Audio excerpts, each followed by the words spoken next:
Кандрат Карапіва. Байка «Мядзведзі». Паслухай вось, суседзе, што бацька мой расказваў мне. Калісьці ў нашай стране вялося шмат мядзведзяў. Цяпер-то рэдка тут яны.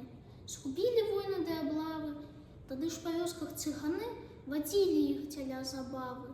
Міхалка, да гары ляжы. Міхалка, паскачы нам юрку. Міхалка, зараз пакажы, як бабка крыхча на прымурку. Мядзведзь пакажа, чаму не?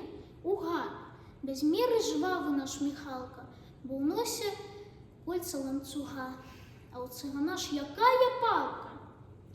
Міхалка, казака танцуй. Панёс мядзведзь, бо давядзецца рэбрам.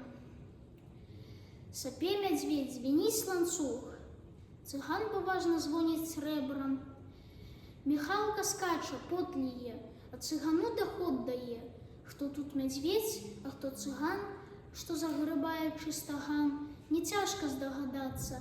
Вы паглядзіце цераз акіян на іх свабоднае мастацтва.